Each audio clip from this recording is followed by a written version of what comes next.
100 Thieves are your LCS champions. This weekend, they ended the reign of terror of blue and black team logos and added a much-needed splash of red to the league's history books. Every member of the 100 Thieves championship roster has a compelling story to tell. FBI was the core acquisition of 100 Thieves' 2021 rebuild and the best bot laner in the LCS all year long. With this win, he's staked his claim as the best player ever produced by the Oceanic region. His bot lane partner, Huhi, became the first ever player to win an LCS title in 2 different roles. Huhi's perseverance in reinventing himself as a support, working his way through Academy, and climbing back to the top of the league is truly incredible. Abbedagga came to NA just a few months ago from the LEC, and he was expected to dominate and be unquestionably top 2 in his role. For some portions of the regular season, that was in doubt, but throughout the playoffs, Abbedagga was rock solid, cementing his claim as the strongest mid laner in the league. The competitive engine of this championship, though, was 100 Thieves jungler Closer. He was picked as Series MVP for all 3 of 100 Thieves' wins, including the finals.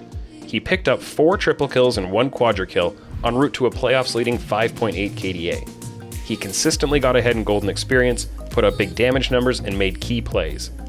But while his Viego multi-kills and big individual numbers were impressive, the even more important part of Closer's play was how he served as the catalyst for a transformation in 100 Thieves' playstyle.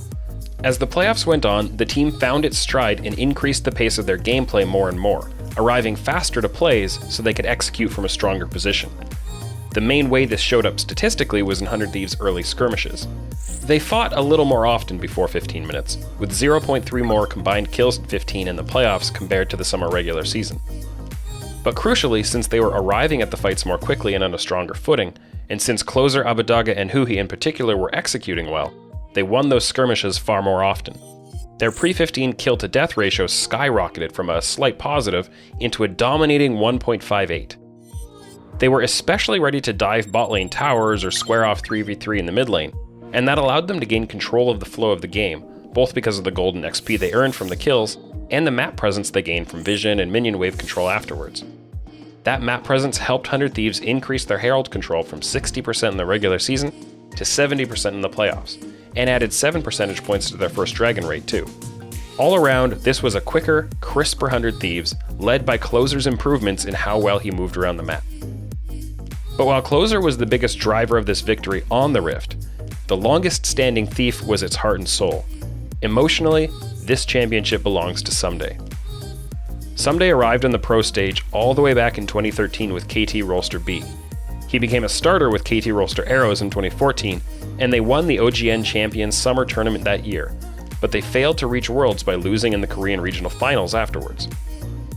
Over the next few years, Someday became a foundational piece for KT, and he was one of the best top laners in the world for a few years, but he couldn't manage to win a title, finishing second in Summer 2015 and Summer 2016.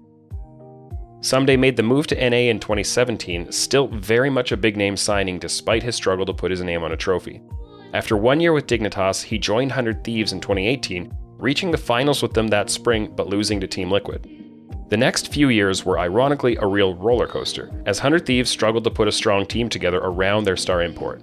Someday even had to spend a split in Academy where he completely dominated, winning the Academy 2019 Summer Playoffs.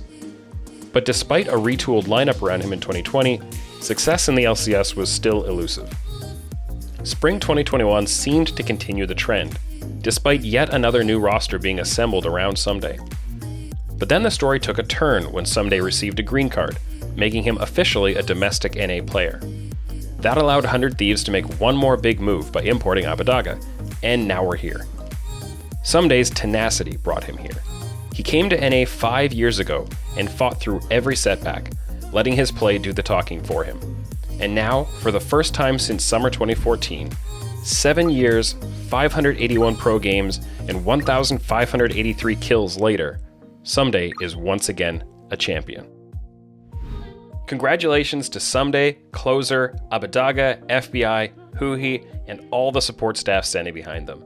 You earned every inch of this win, and I can't wait to see you represent North America at the 2021 World Championships. We are headed into finals, and this is my final outro. No, I'm just kidding. I'm going to make a ton more of these.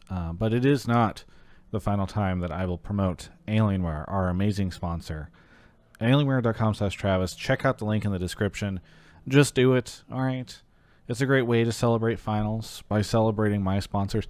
That's what I'm doing here. Anyway, if you haven't subscribed to the channel yet, please do that. That also helps. And there's some names scrolling across the bottom of the screen that have subscribed recently. You can end up on that list if you do too. So thank you so much for watching this video, and we'll catch you next time.